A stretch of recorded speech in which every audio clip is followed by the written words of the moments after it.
Chapter 1. An unexpected event.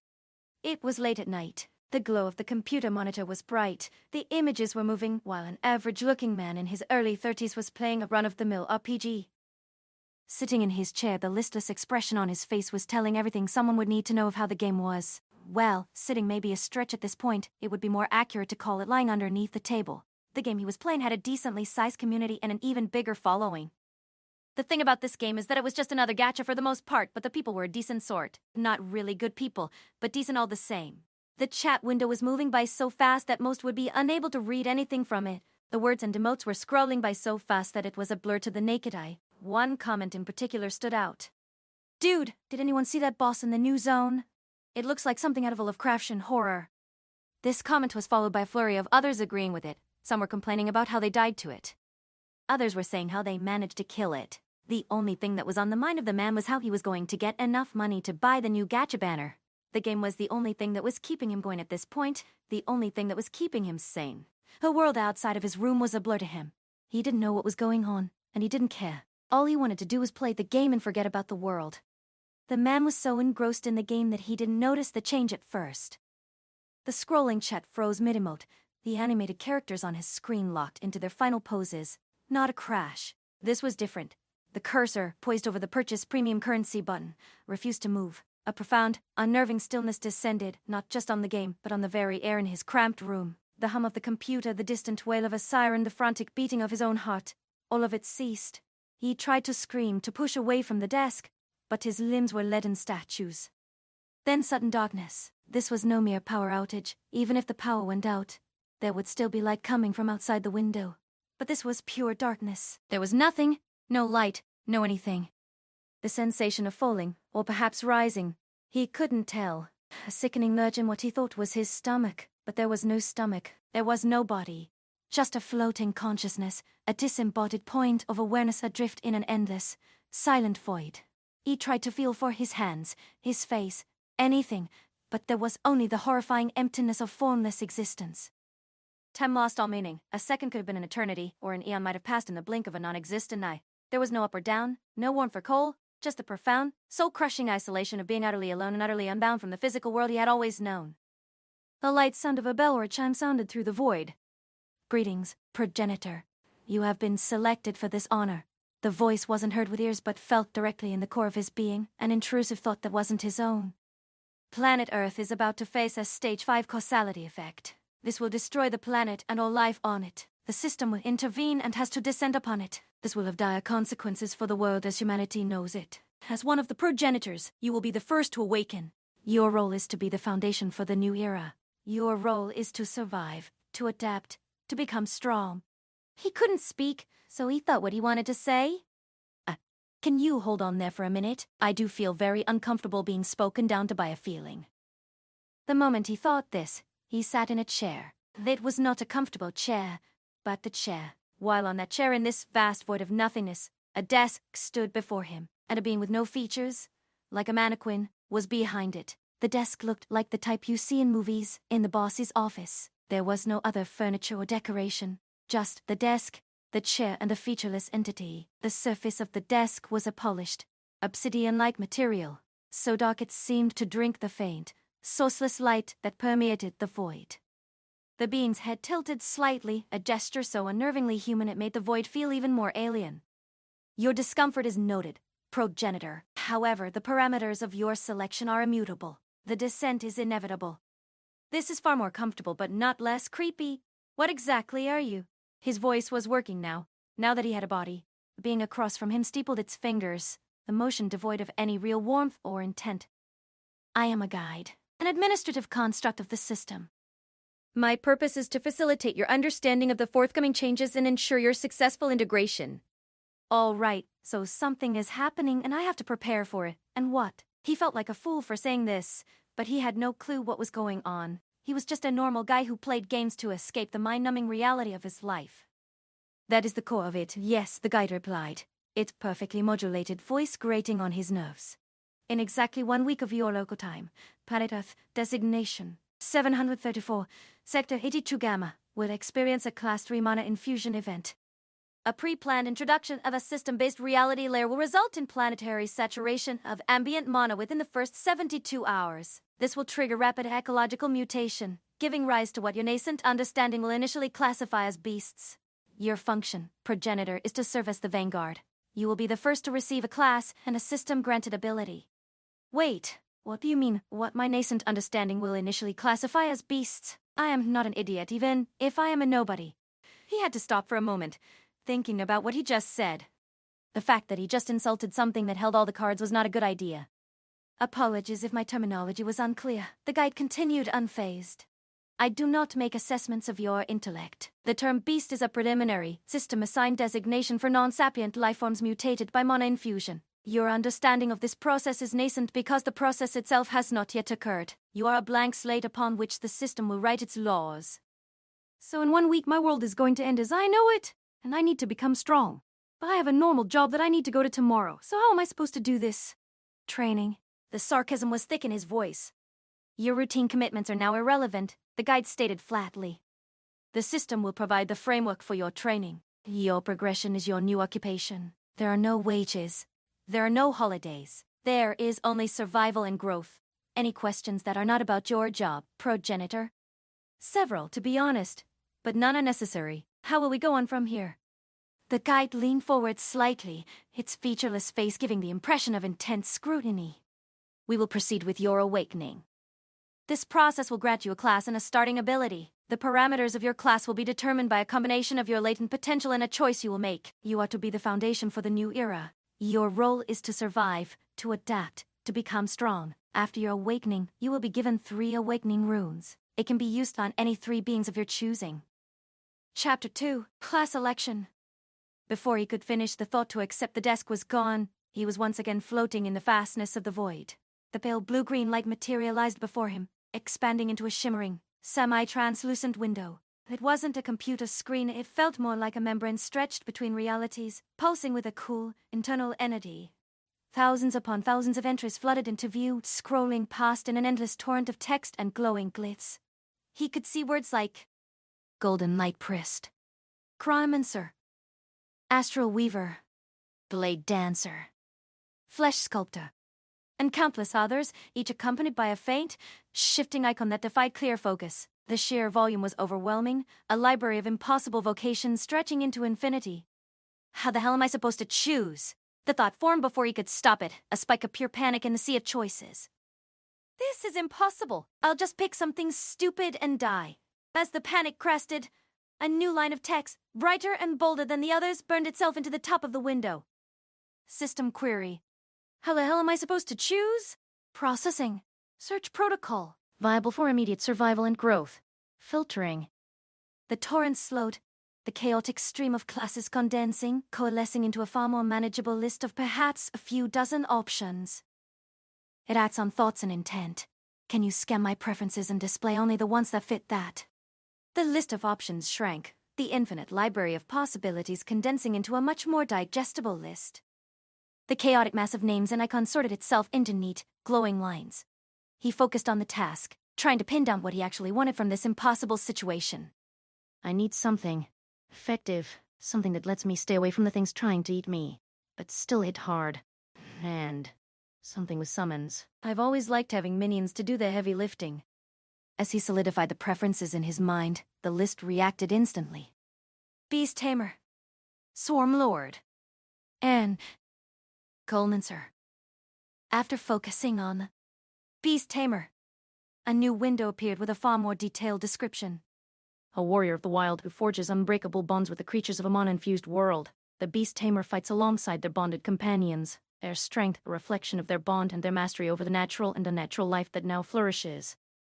Below it, the core abilities were listed. Beast Bond, Pack Alpha, and Primal Roar.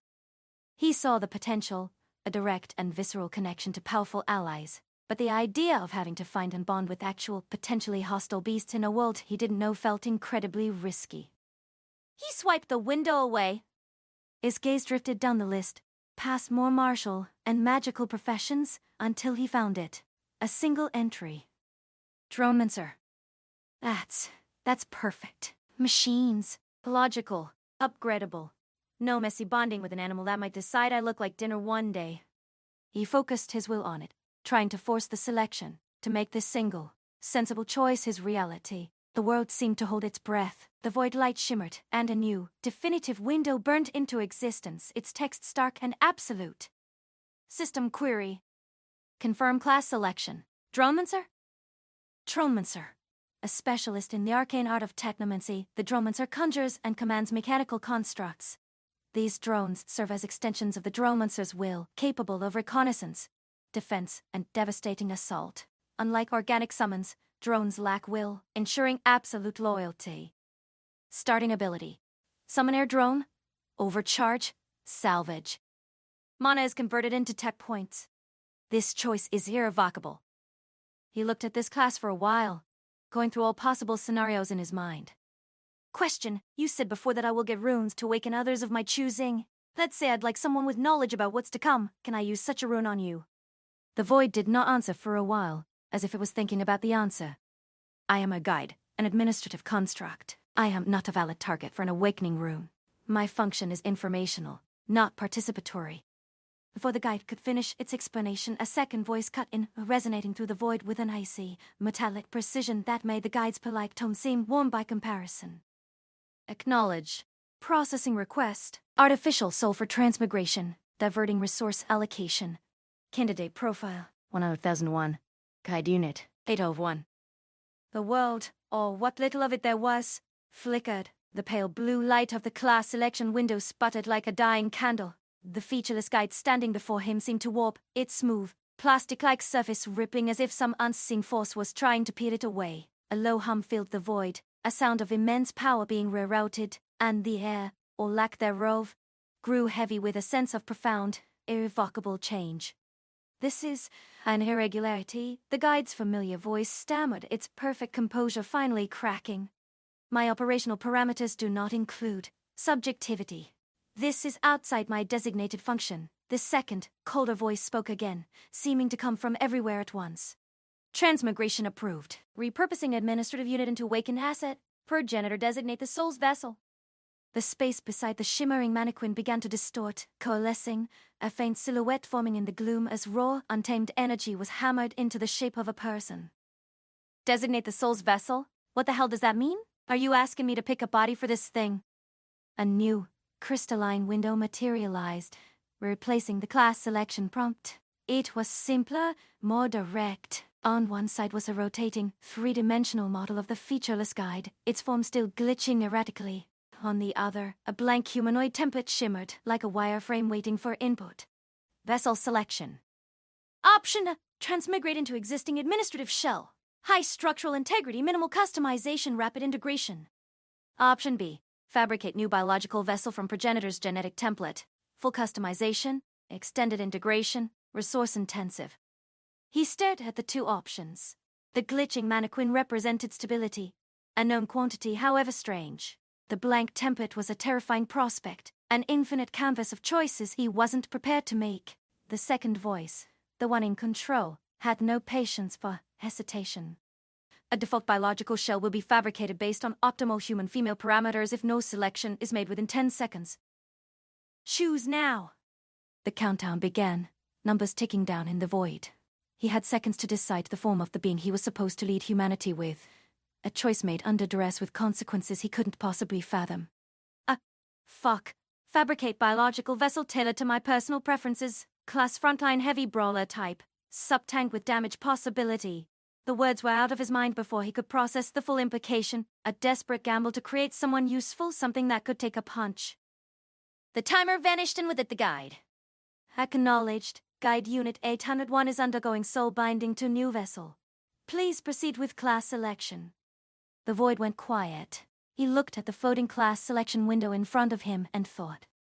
Yes, I confirm Dromancer. Chapter 3. Character Customization. The confirmation echoed through the void with the weight of a final judgment. The blue light of the Dromancer class window flared, engulfing him completely. For an instant, he felt a searing cold as if liquid nitrogen had been poured directly into his veins. It wasn't painful, but it was intensely real. A sensation of profound, fundamental change. Then just as quickly it was gone. A flood of information poured into his mind, not text, not images, but pure distilled understanding. He didn't just know what a drone was, he knew its composition, its power requirements, the precise frequency to channel his tech points to manifest its metallic shell. The knowledge of overcharge was now as natural as breathing, the method for channeling tech points into a drone's systems to temporarily increase its performance. Salvage was an instinct, a new sense that allowed him to dismantle everything. Summon air drone was a muscle memory he didn't know he had, the blueprint for a simple, floating orb of blades and a small energy weapon now imprinted upon his very soul. A new awareness bloomed within him, a faint, inner light representing his mana pool, which he now understood was converted into tech points for his abilities. Another window shimmered into existence before him, its text crisp and clear. Body customization for progenitor. You may alter your physical form to better suit your chosen class and the coming trials. This is a one-time opportunity. Below the text were two rotating images. The first was his own body, a pale, thin, muscleless figure he recognized from too many nights spent in a chair. The second was a blank, androgynous wireframe, a perfect slate of human potential. I could go for more hair, he thought while looking at his balding head. Wait, the system acts on thought and intent, so let's make something good, something practical. He focused on the wireframe template. The idea of useless stubble or long hair seemed like a liability, something for a monster to grab. He focused on the wireframe, his intent sharpening into a clear design. Short hair, no facial hair, increased muscle density, particularly in the forearms and shoulders, stable platform for aiming, better recoil management. Wider, sturdier stance. Keep the height at about 185 centimeters. Nothing over the top, just durable, functional. I don't want to be a bodybuilder. I want to be a survivor. Devourer. As the thoughts formed, the wireframe shifted and solidified. Chapter 241, Hair receded into a neat, Rebellion. practical cut. Muscles subtly swelled and defined, becoming wiry and dense rather than bulky. The posture shifted, the shoulders squaring, the legs spreading to a more stable base. It was still him, but a version honed for purpose. He looked at the changed model, then back at the wireframe. This is good. I look capable. This is the body I'll use to survive. After finishing that thought, he noticed an option on the window. As he focused on it, the list of races flooded his vision. Human, dark elf, light elf, dwarf. The list went on. I am no god. I am just a man. No one can read that fast. The instant he pushed back against the overwhelming torrent of information, the system responded. The scrolling list of races vanished, replaced by a single glowing query. Filter by compatibility with progenitor's biology and chosen class. Filtering. Yes, show me something I'd be interested in. The new list was drastically shorter. After scrolling for just a sec, he pauses. Beast kin. Normally I'd say yes to that, but that would be in a digital world. I need to think about practicality, not optic. He scrolls up and down the list. Is there something that is human but can live for a long time? Not immortal from natural death, just long-lived. The list changed again, and one word grayed out but familiar stood out. Dampier. That could work. Let's see the details. He focused on the grayed out word, and a new window expanded, filled with concise, brutal text. Dampier, a hybrid race of human and vampiric origin. Inherits extended lifespan, typically 3-5 times that of a baseline human. Possesses enhanced physical attributes. Strength, speed, and reflexes superior to mortal limits. Gains minor regenerative capabilities. Accelerated from non-fatal wounds. Weaknesses. Heightened sensitivity to direct sunlight, causing discomfort and gradual energy drain. Requires periodic intake of biological essence to maintain peak physical condition and utilize regenerative properties. This need can be sated by consuming the flesh or blood of mutated fauna, corrupted beasts, or other humanoid entities. Sounds like sunglasses and a medium-rare steak diet. The joke was hollow, a flimsy shield against the cold reality of the text. Eating monsters. I was going to have to do that anyway to survive. This is just an efficiency upgrade. And the sunlight weakness? Manageable. Confirmed Dampier. Denied.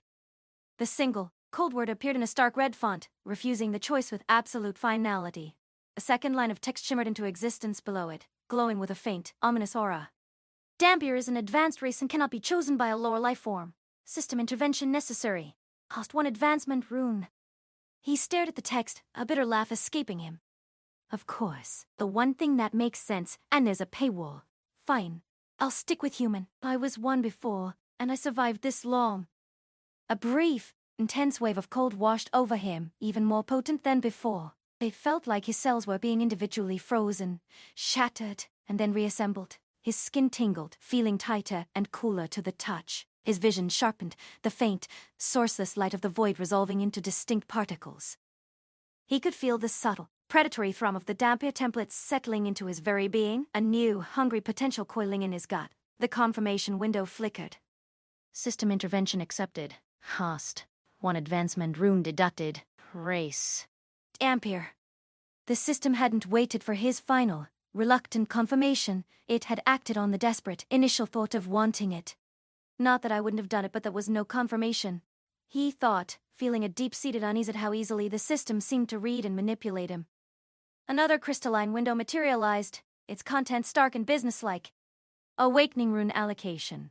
You have been granted 3 awakening runes for the purpose of creating assets for the coming era. The window displayed 3 glowing, stylized runes. The first 2 pulsed with a dim light, already expended. Rune 1. Used on Guide Unit 801. Status. Soul binding in progress. Rune 2. Used on Fabricated Vessel for Guide Unit 801. Status. Construction complete. He was stunned for a second, then remembered the panicked choice he made during the guide's transformation. He hadn't consciously allocated a second rune, but in his haste to give the soul a body, he had done exactly that. He was down to 1. Rune 3. Used on race change to Damphir. Status. Integration complete. The final rune flickered, its light fading into the void. All 3 were gone, spent in a frantic few minutes he barely understood. He had no runes left to prepare allies, no assets to call upon besides the drones he could soon summon. A new window appeared, its tone clinical and final. Awakening protocol complete. Progenitor designation confirmed.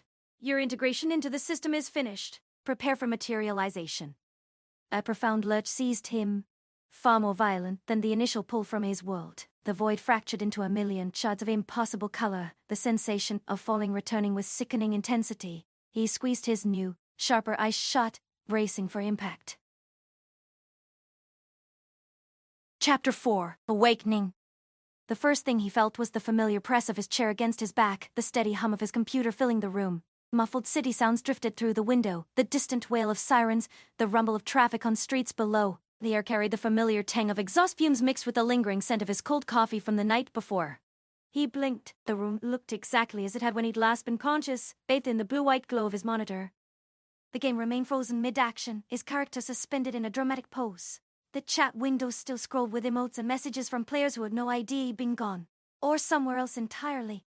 Everything appeared normal, but everything had changed. His gaze fell to his hands resting on the keyboard. They were the same hands he'd always had, yet they felt different now. Stronger. As if the very bones had been replaced with something denser, more potent. Power coursed through him, electric and alien. But it came a hunger. Not the ordinary craving for food that gnawed at his stomach when he skipped meals, but something deeper, more primal. A need to consume energy, to draw life into himself to maintain this newfound strength. It wasn't just a dream. It wasn't a hallucination either. Doubt crept in like a chill breeze. The memories of what he'd experienced felt hazy, unreal, like fragments of a fevered dream that didn't quite fit together properly. Then he heard it. With senses suddenly heightened beyond human norms, he detected sounds of movement from his apartment. Soft footsteps, too deliberate to be his imagination. They were close. Too close for comfort. Too close for coincidence. Impossible. He lived alone. No pets, no roommate, no visitors scheduled. A shadow detached itself from the darker corner of his room, resolving into a form that shouldn't exist in this world. "Excuse me?" "Progenitor," it said, voice a smooth tone that should not be possible from human vocal cords. "How may I address you?" Before he could turn toward the sound, a feminine voice drifted through the air, smooth as silky, carrying an edge that spoke of something wild. His head swiveled, and his breath caught in his throat.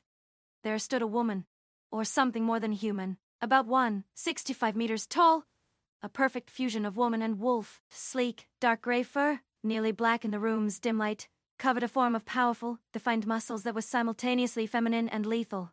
A long mane of black hair streaked with silver white cascaded past her left shoulder, catching the monitor's glow like moonlight on a river. Her face was a delicate yet predatory blend of human and lupine features, with piercing amber eyes that held an unnerving intelligence. She wore no clothing, seemed unconcerned by the fact, the sight of her athletic form both awe-inspiring and deeply intimidating. This was the vessel he had requested, the frontline heavy brawler brought to life. The wolf woman stood with an unnerving stillness, her head cocked slightly, observing him with those intelligent, amber eyes that seemed to glow faintly in the dim light. She was the fabricated vessel, the one he'd frantically designated as a heavy brawler, the result of 2 of his precious awakening runes. He had expected a brute, a slab of muscle ready to punch monsters. This was something else entirely.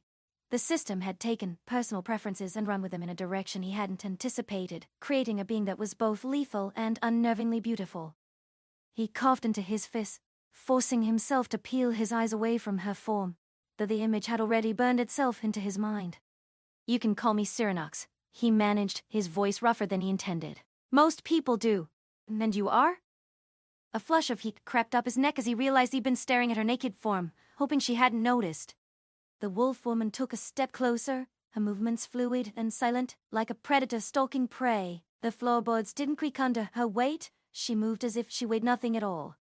"I am designated Unit 801, Progenitor. I have been awakened to serve you." Her voice was calm, melodious, with an underlying hint of something primal. A faint growl that seemed to vibrate in her chest. Cyranox!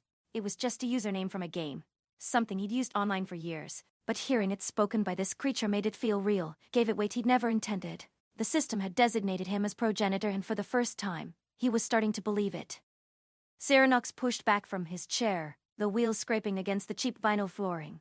He pulled open the nearby desk drawer, rummaging through the clutter until he found a t-shirt and a pair of boxers. He tossed them toward her. "Yeah, well, no. I'll call you Iris." "Unit 801, now Iris," caught the clothes with a deft motion of her clawed hands. She looked at them with a slight tilt of her head, as if analyzing their purpose and structure. After a moment of silent contemplation, she began to put them on, her movements clumsy at first, as if learning a new and complex skill. The oversized shirt hung loosely on her athletic frame, the boxers baggy, but she wore them with a strange kind of dignity, as if they were ceremonial robes. "I am Iris. I am your shield and your sword. Progenitor, my purpose is to ensure your survival and success in this new world." "Good. That's good to hear, Iris." He turned away from her, the strange mix of pride and disorientation warring in his mind. A progenitor, that's what he was now, with a custom-built body, and a fiercely loyal, half-wolf warrior. A faint hunger gnawed at him again, a persistent, demanding reminder of his new nature, the Dampier, the predator. He walked to the window, pulling back the cheap blinds. The world outside looked normal. Same rundown apartment complex across the street, flickering street lamp, distant glow of the city. But it wasn't normal anymore. Not for him. Chapter 5. Skills and Abilities. In one fluid motion the window opened. The rubber seals of it protested slightly after a long time of disuse. One hand stretched out the window, Cyranox focused on the summon air drone skill. He could feel the knowledge, the instinct of how to do it. But the actual execution was something else. A faint, shimmering light began to coalesce in his outstretched palm. The air around it seemed to thicken and distort, as if a tiny piece of reality was being rewritten. A faint, high-pitched whine filled the room, growing in intensity as the light solidified, taking on a metallic sheen. -5 tech points. Before he knew it, a small, spherical drone hovered silently in the air, its polished surface reflecting the dim light of the room. A single, glowing blue lens on its front swiveled to focus on him, then on Iris. "Go fly out, shoot and kill an animal that is the size of you. Afterwards kill something above 30 centimeters, then half a meter, then a meter. Finally kill a human that is not in any contact to me, preferable as far away as possible. +1 active drone." The drone's blue lens blinked once in acknowledgement, then shot out of the window with a soft, almost silent whir. Cyranox watched it go, a tiny speck of light disappearing into the urban jungle. He could still feel a faint connection to it, a mental tether that allowed him to perceive it even from afar. The drone flew over the rooftops, its advanced sensors scanning the world below. He didn't have to wait long. The drone spotted a stray cat, its heat signature a bright spot in an alleyway. The drone swooped down, its built-in laser weapon firing a silent, precise beam of energy. The cat collapsed, its life extinguished in an instant. +10 experience. The feeling was strange, a surge of energy that was both alien and exhilarating. He could feel the experience flowing into him, a tangible reward for the kill. That was fast. The thought came while he closed the window. A bluish-green translucent window popped up in his vision. Congratulations! You are the second progenitor that has killed an enemy. You are rewarded with 3 all stats and 25 experience. Plus 3 all stats applied. Plus 25 experience. Second. Iris, tell me about this reward I just caught. It said I was second. Iris turned her attention from the window to him, her amber eyes analyzing him with a calm, assessing gaze. Progenitor, all stats refers to a permanent increase to all of your base attributes. Strength, dexterity, constitution, intelligence, agility, and willpower. This is a significant and rare reward, typically reserved for achieving unique milestones or demonstrating exceptional prowess. As for being second, it implies there is at least one other progenitor who has already begun their journey and has achieved a similar feat before you. Her explanation was clear and concise, delivered with a tone that was both informative and reassuring. That's what I expected. I didn't think I'd land anywhere on the first attempt. Come to think of it, I did order my drone to kill an animal as big as it. It's not very big itself. Does any animal give experience? Iris tilted her head, her expression thoughtful. Based on my administrative knowledge, yes, progenitor. However, the experience gained is directly proportional to the challenge. Mundane animals, like the one your drone just dispatched, offer minimal experience. The system's purpose is to foster growth and strength through overcoming adversity.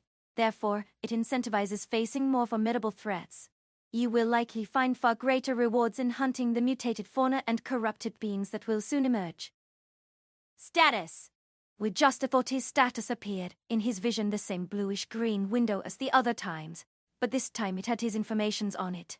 Status. Name: Cyranox. Class: Dronemancer. Level: 1. Experience: 35 out of 100. Strength: 7. Plus 3. Plus 0% 10. Dexterity: 5. Plus 3. Plus 0% D. Constitution: 7. Plus 3. Plus 0% 10. Intelligence: 7. Plus 3. Plus 0% 10. Agility: 6. Plus 3. Plus 0% 9. Willpower: 8. Plus 3. Plus 0% 11.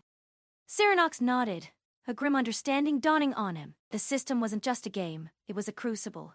It was designed to forge them into weapons, to push them to their limits and beyond. Good, that is what I expected. He looked at Iris. She was more than just a bodyguard. She was a source of invaluable knowledge, a walking database of the very rules that now govern their existence. Iris, what are your stats? Status. Name: Iris. Class: Eldritch Knight.